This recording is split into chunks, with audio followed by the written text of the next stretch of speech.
Olá, eu sou a Leca Rocha, atriz, e interpreto o seu caso virtual de relacionamento bizarro aqui. Entendeu? Eu sou o Plutão. Olha o meu tamanho, gente. Olha, vamos abaixar aqui para mostrar suas patas. As patas, gente. Eu pareço um leopardo, olha. Eu sou magrelo e gostoso. Eu tava com uma tripinha que, se não cuidasse, ia ser sacrificado, mas eu sarei. Gostoso da mamãe, gente, que coisa mais linda, olha. Olha minha cara de leopardo, olha. Olha só que coisa feia. Morram de inveja, morram. Lia, idade, 28 anos, publicitária.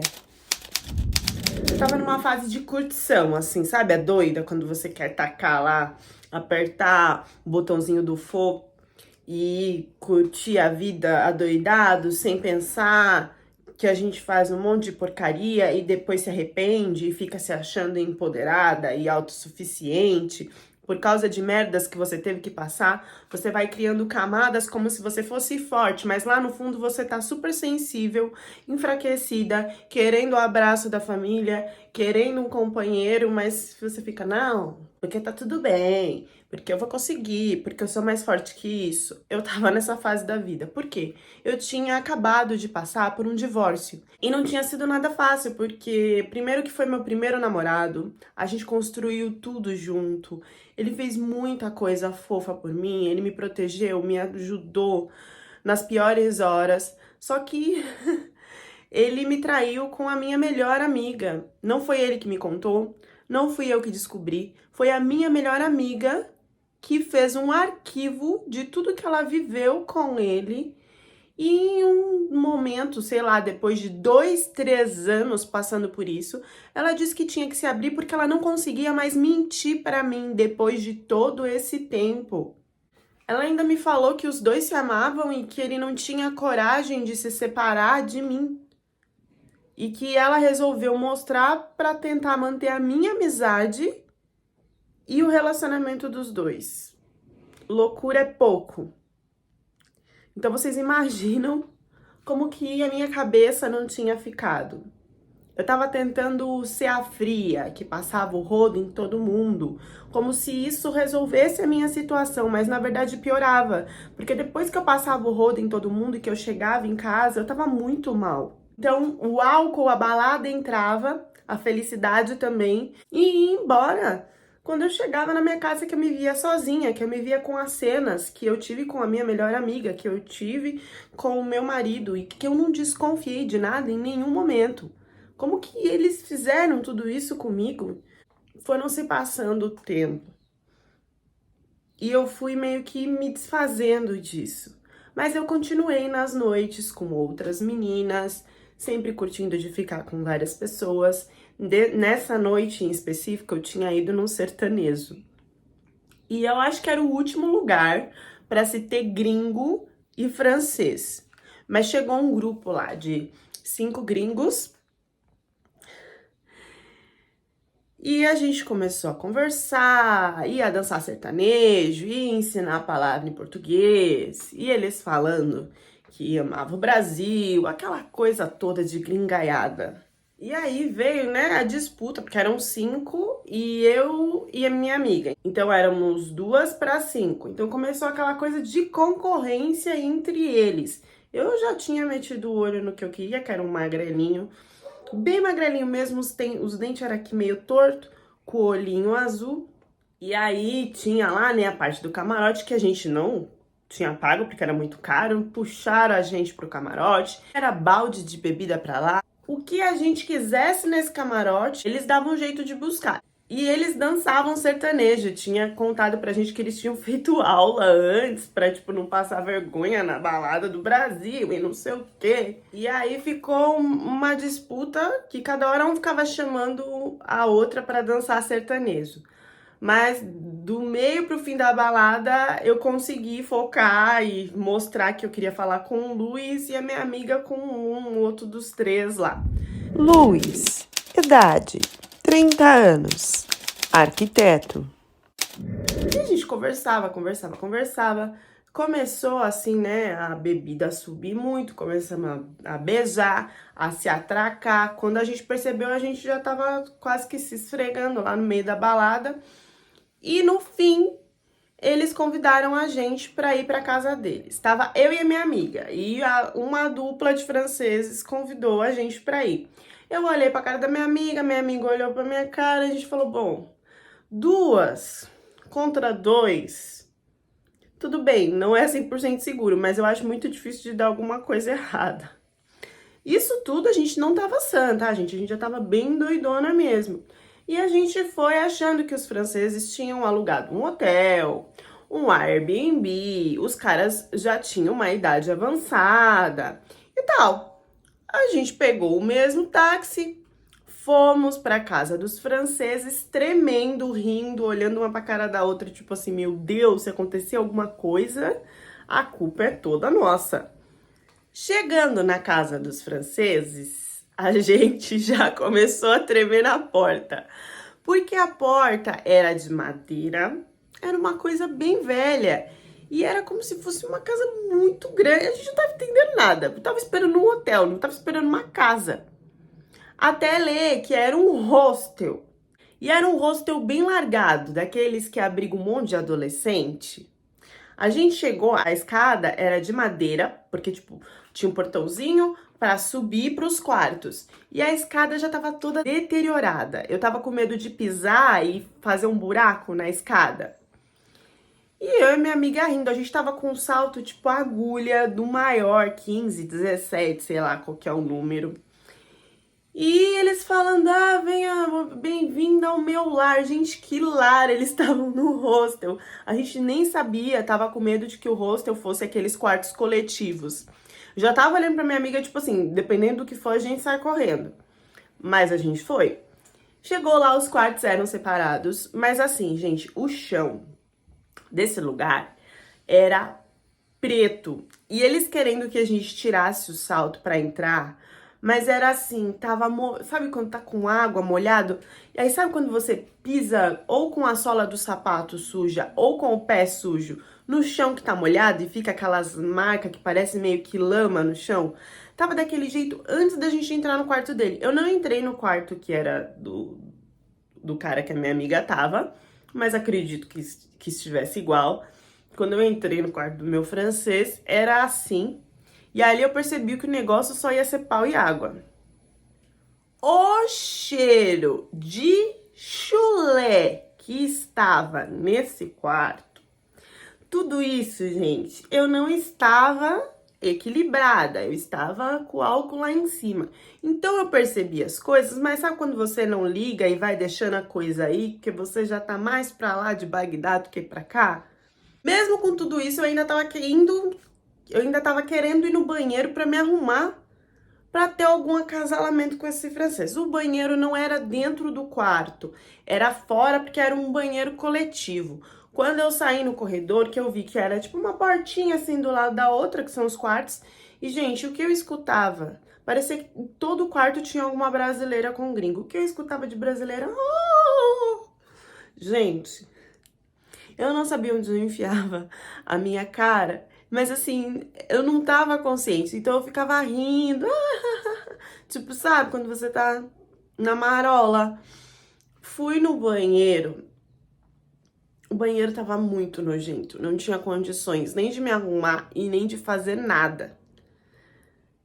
O cheiro subia do ralo e cabelo, assim, em tudo quanto era lugar. E as vozes das brasileiras que não se deixava de ouvir.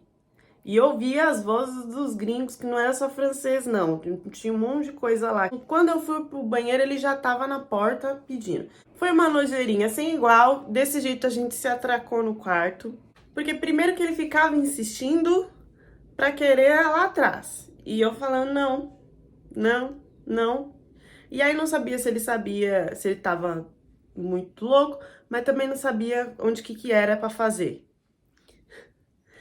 Depois que tudo aconteceu tal, que a gente, né, foi voltando ao normal, chegou uma hora que a gente, aí sim, aí o chulé ficou mais alto, a nojeira ficou mais alta pra mim, que já tava ficando mais consciente. Falei, vou chamar a minha amiga, que está no quarto do lado, e vazar daqui. Nessa de vazar, eu mandei mensagem pra minha amiga, não chegava. Até eu falei, tá, tudo bem, não tá carregado o celular dela. Então, vou chamar ela no quarto. Comecei a chamar e não se tinha barulho nem de respiração. Aí eu falei, manda mensagem pro seu amigo, chama seu amigo, porque eu quero ir embora, não vou deixar ela aqui. O combinado foi a gente chegar junto, voltar junto. Ele tá, vou mandar. Aí ele mandava mensagem e também não chegava. Ele ligava, a gente não escutava nem o telefone tocar, de nenhum dos dois. Falei, bom, ou os dois tiveram um treco lá dentro, ou então esse francês sequestrou minha amiga, eu não sei. Comecei a pensar um monte de coisa, porque isso assim, passou 1 hora, passou 2 horas, passou 3 horas, a gente já não sabia o que fazer. Eu já tava querendo chamar a mulher do rosto, chamar a polícia, porque eu sou dessas assim, muito pé atrás, né?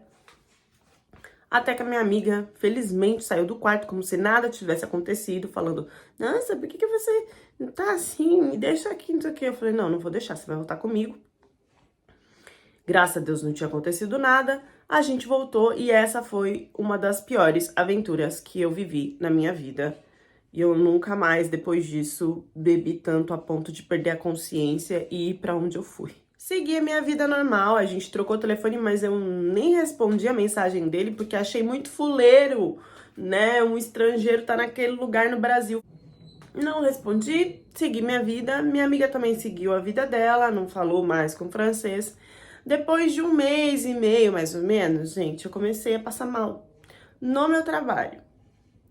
E óbvio que eram sintomas do quê? De gravidez. Então, assim, eu comecei com tontura, depois uma dor de cabeça muito forte, depois vomitar, depois a minha menstruação atrasou. A única pessoa que eu tinha me atracado nesse tempo todo era esse francês, porque assim, eu passava o rapa nos caras, né, o rodo, mas só de beijar e se amassar. Esse francês foi um dos únicos que eu cheguei até o final na situação. E eu já não lembrava se eu tinha usado proteção, se eu não tinha usado. E aí o medo foi, caraca, como que eu vou enfrentar isso se eu estiver? Como que eu vou mandar mensagem pra esse cara depois de tempo? Ele vai desconfiar, vai falar um monte.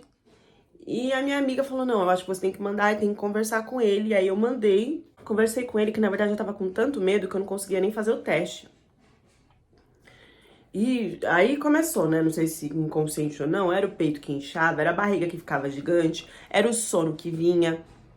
Acho que eu fiquei, assim, uns 4 dias, sem fazer o exame, sem conseguir mandar mensagem pra ele, até que eu criei coragem e mandei. E ele me respondeu na hora, assim, super animado e tal. Quando eu contei da situação, ele não correu, ele não me bloqueou, pelo contrário, ele me deu toda a atenção que eu precisava para aquele momento.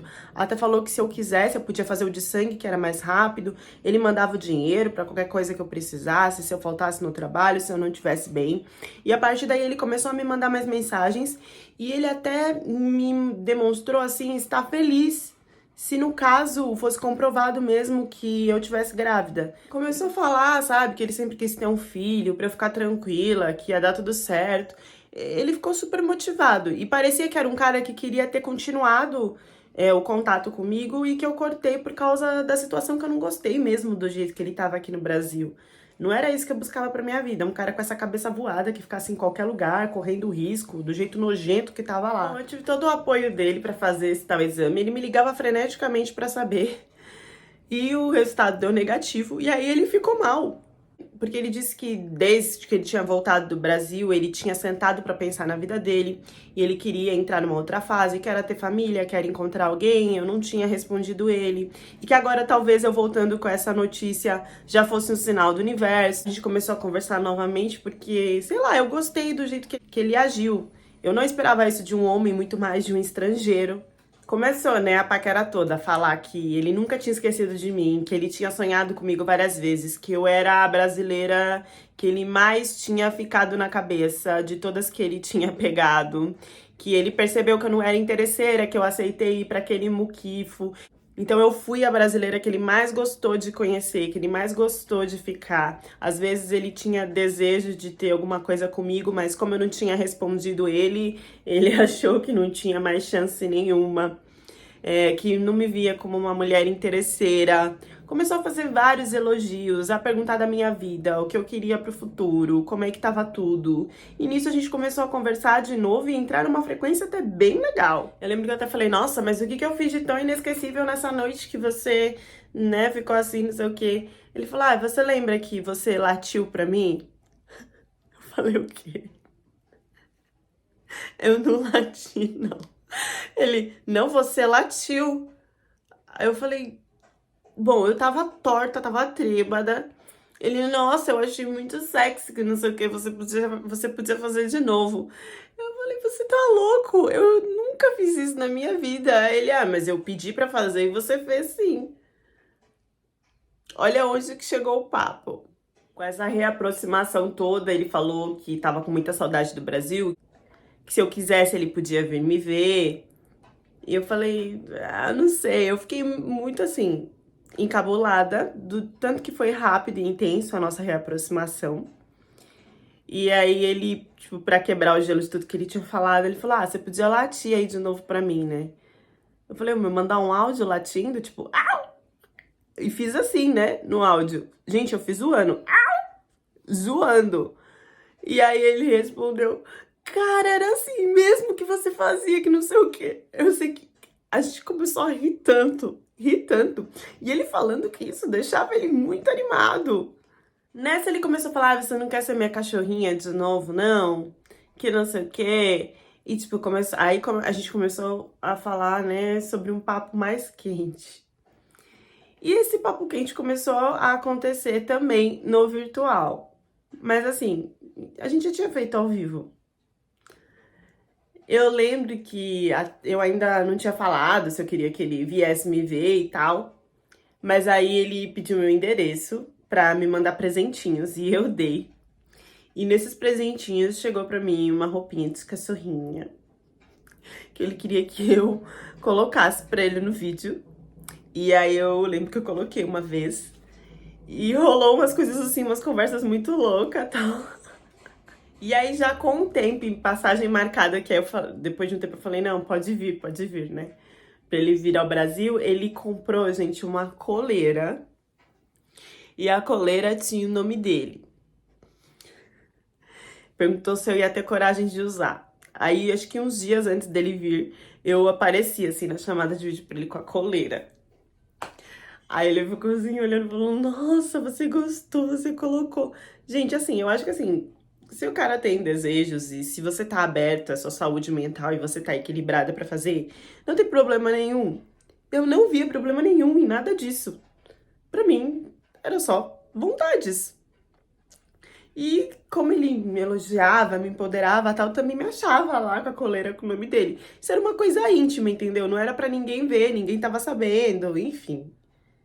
E assim, ele ia na parede só de eu virar e falar assim, eu sou sua cachorrinha. Gente, assim, sei lá, né? Tem mulher que fala coisa pior, assim, na orelha, né? Eu sou só... Vocês sabem. Então, assim, parece normal, né? No Brasil, a gente usou tudo isso ao vivo. Então, usei a roupinha de cachorrinha, usei lá a coleira. Ele ficava, tipo, muito, quando ficava pedindo pra eu repetir. É que eu quero ser sua cachorrinha, eu quero ser sua cachorrinha. A gente fez amor loucamente.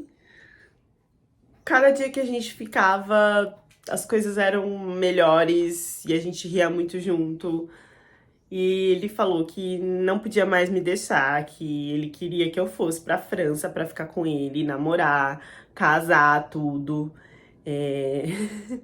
Tinha dias aqui que ele só me olhava, assim, sabe? Me tocava bem delicadamente, ficava me admirando, tal.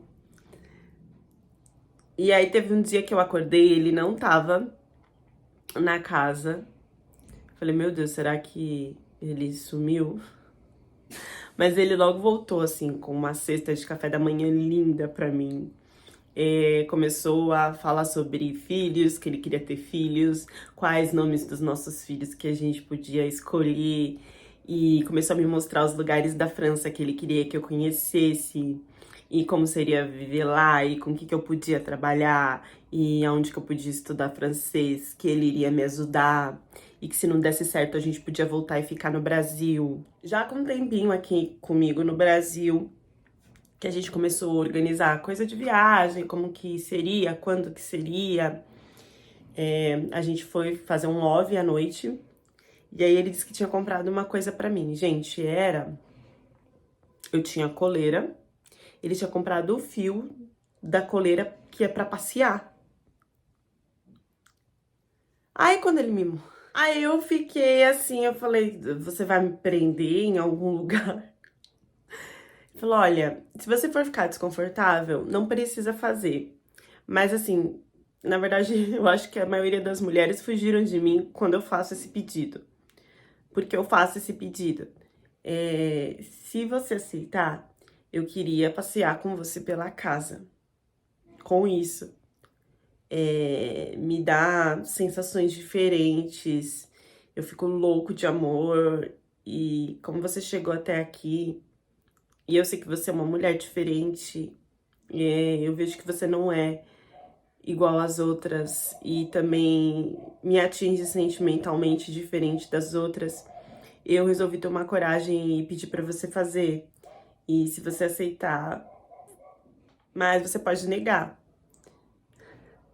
Eu tava assim, tão eufórica com tudo que tava acontecendo, com as coisas que ele tinha proposto, com o envolvimento que a gente tava tendo. E sabe quando você tá lá no auge, louca, tal? Que eu falei, vai, faz o que você quiser comigo, o que você quiser eu faço, e não sei o quê. Sabe quando você tá assim? Pois é. Aí a gente passeou pela casa. Eu primeiro foi de pé, né? Ele segurando assim, né? O fio da coleira e tal, eu andando na frente e tal. E aí ele me elogiava e tal. E depois de um tempo, isso já não foi comigo de pé. Foi comigo como se eu fosse uma cachorra mesmo, sabe? Andando assim, com as patinhas. Mas só dentro de casa. Parou aí. Ele não me forçou nada. Eu só achei que eu podia realizar isso e eu realizei. E aí os dois já estavam super animados pra viver juntos na França. Até que veio uma notícia de que minha mãe tava muito ruim. Ela tava com aquela doença lá e foi descoberto do nada e já muito avançado. Ele já tinha voltado pra França. Eu comentei com ele e ele começou a me apoiar de lá. E eu não podia viajar e nem pensar em mais nada nesse momento. Eu já não tinha o meu pai. Minha mãe era a única pessoa que estava comigo da família, que eu ainda tinha algum contato. E eu tinha que ficar lá para cuidar dela e foi isso que eu fiz. Foram dias muito difíceis, muito difícil de ver a minha mãe naquela situação. E ele sempre no vídeo, sempre me mandando mensagem, sempre me ajudando como podia. Seja financeiramente, seja com um apoio, seja me acalmando. Ele foi um parceirão, porque eu nunca pensei que fosse chegar a ver a minha mãe inconsciente, de um modo que ela já não tava mais ali, mas que o corpo dela tava ali e eu precisava ficar com ela até o final. Foram noites sem dormir, muita ansiedade, muita tristeza. Quem tinha da família já não tava nem aí, não ia visitar, ainda mais a questão dos custos, né? Foi muito caro. Então, essa coisa de casar, de morar na França, foi por água abaixo, porque eu fiquei um tempão aqui com a minha mãe. E ficaria. E isso foi até o dia que ela foi embora. Um dia muito triste pra mim. Mas também foi um alívio, porque eu não aguentava mais ver ela naquela situação. E a partir do momento que ela foi embora, eu fui ficando cada vez pior. Levou uns 3 meses para eu me levantar. Nisso ele veio aqui, cuidou de mim, em troca de nada, assim, sabe? A gente nem tinha relações nesse tempo, porque eu não conseguia, eu não me sentia bem. E ele gastou um tempão, assim, da vida dele atrás de mim, até eu me recuperar e conseguir começar a pensar que eu tinha que seguir minha vida, que eu tinha que tentar ser feliz, que tinham coisas pra mim também, que a minha mãe já tinha vivido o tempo dela. E ele me ajudou a entender tudo isso, até me ajudou com psicóloga, a ponto de, depois de tudo isso, eu decidi voltar com ele pra França, casar e tentar ter a minha família. Chegando na França, ele me deu toda a assistência necessária, de eu saber como andava por lá, os lugares, a nossa casa, o, o que estava desconfortável para mim, o que eu achava que podia chegar mais perto de como eu vivia no Brasil, as coisas que eram diferentes. Ele me deu toda a assistência possível, ele me levava nos melhores lugares, ele me mimou, me mostrou as regiões perto, falou que a gente ia planejar de viajar para outros países, porque tava tudo ali, né? Muito mais acessível do que eu no Brasil, que era bem mais caro. Queria que eu visse coisa de trabalho, queria que eu visse coisa de cidadania para dar entrada. Ele foi uma pessoa assim incomparável no começo. Eu acho que isso durou uns 4, 5 meses. Até ele me falar que tinha uma exposição que ele queria muito ver, que ele queria que eu fosse muito com ele e que fosse surpresa.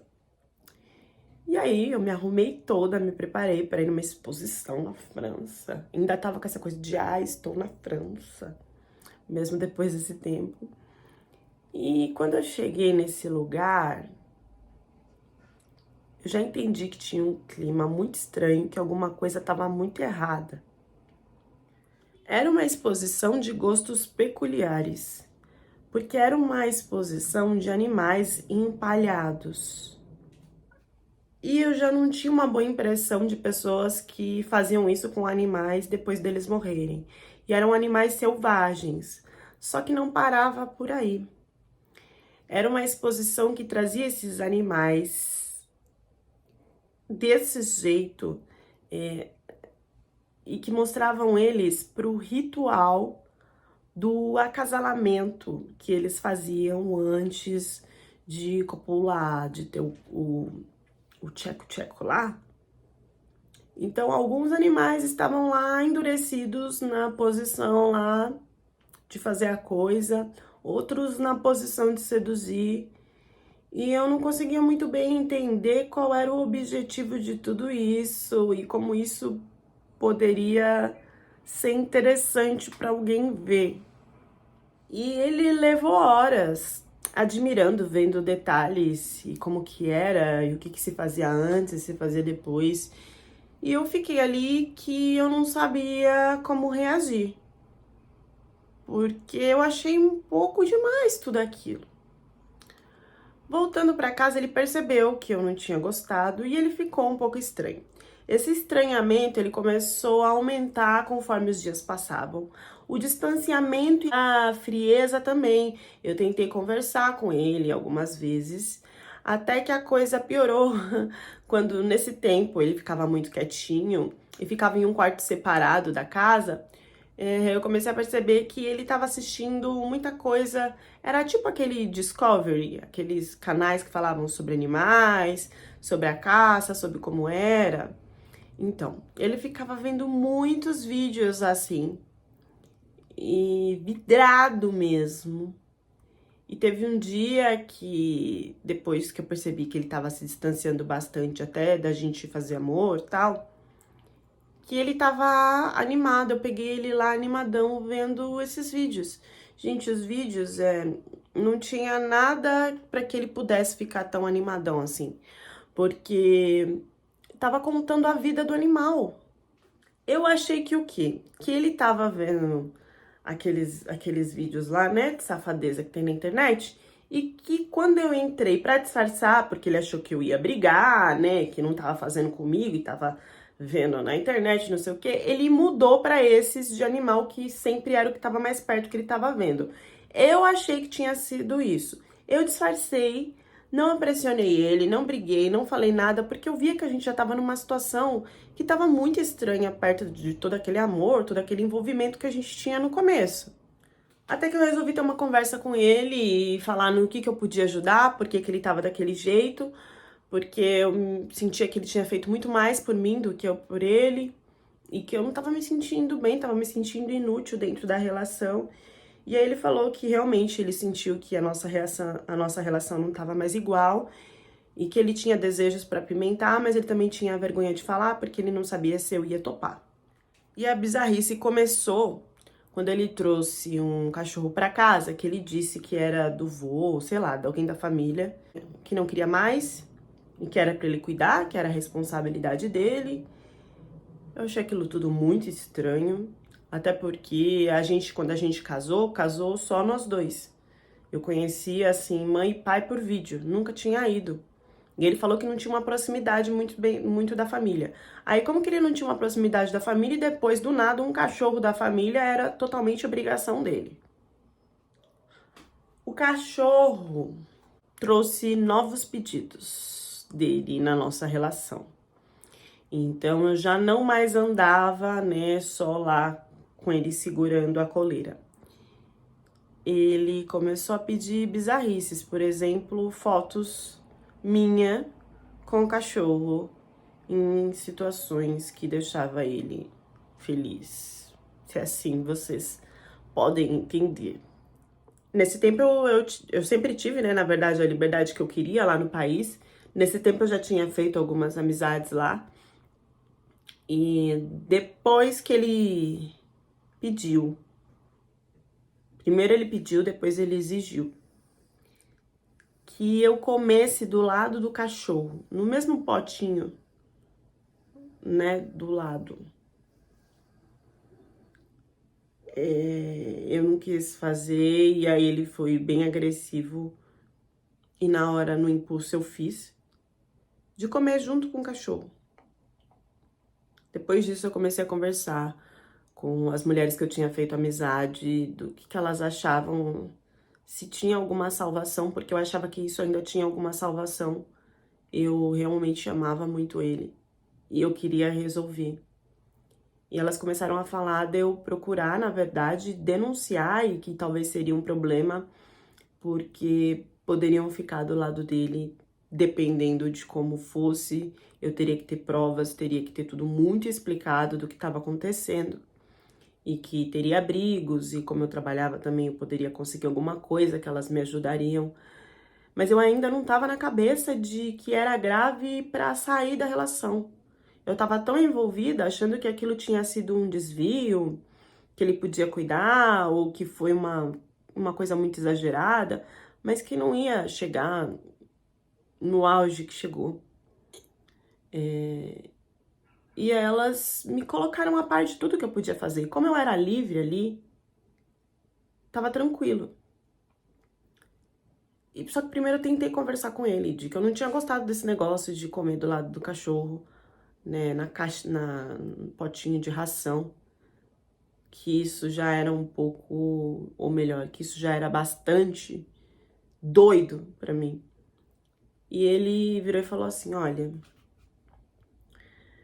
se você tentar sair disso, me denunciar, sei lá, e o que você tá achando que você tem força pra fazer, deixa eu te contar uma coisa. Desde a primeira vez que a gente conversou no WhatsApp, você falou que queria ser a minha cachorra. Você aceitou tudo que eu te dei. Você, no vídeo, fez coisas como se fosse a minha cachorra. Você respondeu várias vezes pra mim que queria experimentar isso e muito mais. Tudo isso eu tenho guardado. Então, qualquer coisa que você for falar aqui na França sobre eu estar te forçando, eu tenho como provar que eu não tô te forçando a nada. Eu não sei se você sabe, mas estrangeiro a mentir por aqui dá cadeia. E depois desse discurso, por eu não ter conhecimento, não ter tido ainda tempo de conversar com as meninas, até porque ele meio que me silenciou do modo que ele colocou que eu iria passar lá, caso eu denunciasse alguma coisa que não fosse verdade. E era tudo mentira, não é do jeito que ele falou. Mas era a primeira fonte de informação que eu tinha, que além de estar envolvida, além de estar gostando, me paralisou, me silenciou. E foi aí que ele começou a colocar o cachorro nas nossas relações. E isso de colocar o cachorro nas nossas relações, ele fez em viagens. Com o cachorro ele fazia em outros países. Foram as tais viagens que ele falou que a gente ia fazer pela Europa. Ele tinha amigos de outras nacionalidades, de outros países que faziam isso. Isso é um clã imenso que existe no mundo inteiro. E a minha única fuga foi essas mulheres que eu comecei a conversar lá da França, que me fortaleceram para eu conseguir sair, mesmo que fosse para ir para um abrigo. E eu consegui sair aos poucos, porque primeiro eu ainda entendia na minha cabeça que ele não estava fazendo isso por mal, que era só uma vontade que ele tinha e que eu que estava aceitando, eu que escolhi fazer aquilo, que a culpa ainda era minha. E isso dava um bug na minha cabeça, que eu só me desvencilhei com muito tempo dessas meninas falando na minha cabeça. Eram 3 brasileiras que conversavam comigo lá na França para tentar mudar isso. Elas tentaram colocar psicólogo em contato comigo, mas ele cortava, não deixava. Ele não deixava o celular para que eu gravasse ou tivesse alguma prova dele quando qualquer coisa desse tipo acontecia. Ou então ele apagava, ele deletava, ele sempre estava ali. Eu tinha que falar com essas meninas e apagar a mensagem. Quando ele percebeu que eu comecei a apagar as mensagens, aí ele começou a ficar muito mais agressivo, porque ele sabia que eu iria fugir dali a qualquer momento. E ele mantinha uma tal de coisa de que você está livre para ir, mas ao mesmo tempo ele fazia coisas que me pressionava e me regredia de ir. Eu consegui, né, em um dia de ir pro parque, de tomar sol, encontrar essas meninas e não voltar mais para a situação, mas eu não consegui denunciar, porque não tinha provas.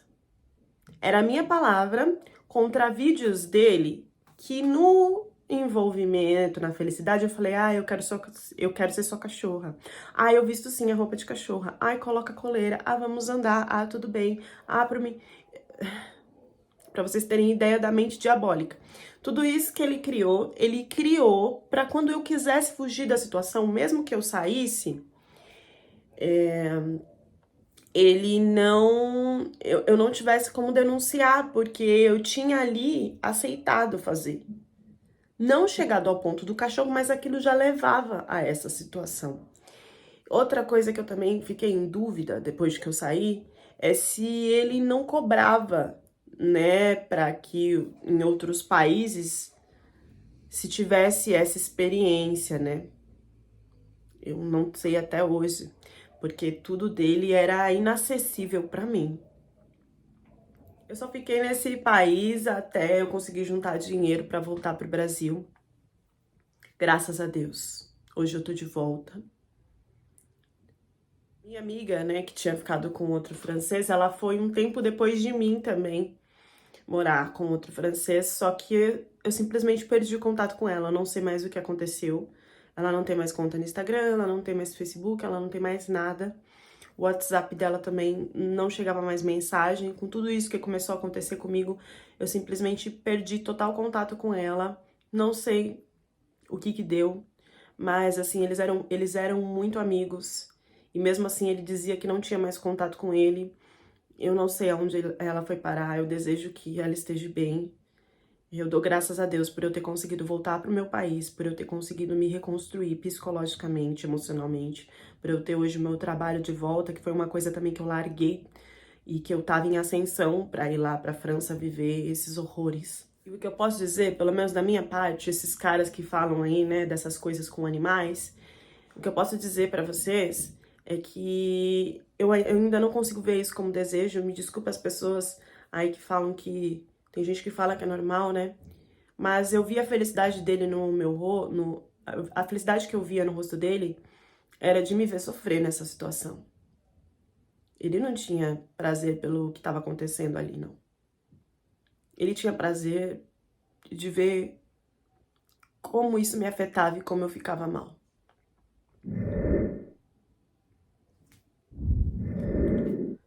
A vida é feita de escolhas.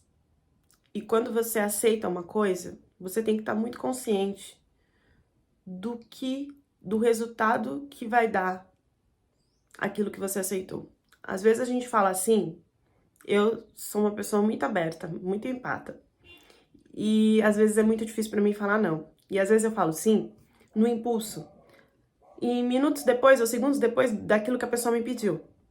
E aí eu comecei a parar e pensar antes de falar esse sim, porque assim, gente, parece nada naquela hora, no impulso, algo que a pessoa peça pra você fazer, uma ajuda ou em uma relação, enfim. Se você parar pra pensar as vertentes que aquilo pode chegar,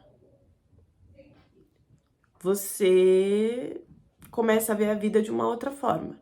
Aqui, óbvio, muitas das coisas estavam na cara. Mas no início, muitas podem levar como, um desejozinho. Vou ali mostrar a língua pra fora, fazer tipo uma putanhesca, vou apimentar a relação. Mas aonde isso pode chegar? Porque quanto mais você se doa, algumas pessoas querem muito mais. Tem pessoas que jogam o verde para depois de um tempo colher não só o maduro, mas o podre. Nem sempre que alguém fala que quer ver algo, fazer algo com você, essa pessoa tá sendo ingênua, inocente. Na verdade, às vezes ela pode ter tudo arquitetado dentro da cabeça. Vou dar um exemplo aqui, não tem nada a ver com a história, mas uma mulher chegou no Instagram pra mim e falou: posso legendar seus vídeos? Eu adoraria te ajudar que isso fosse pro mundo todo. E aí, mais pra frente, ela veio com a ideia de que, na verdade, ela queria pra ela postar, né? Todo o trabalho que eu construí aqui, pra ela postar só com a legenda e lucrar com isso. Então, assim, estejamos espertas na hora de responder o sim ou não. Pensemos mais sobre tudo que chega até nós.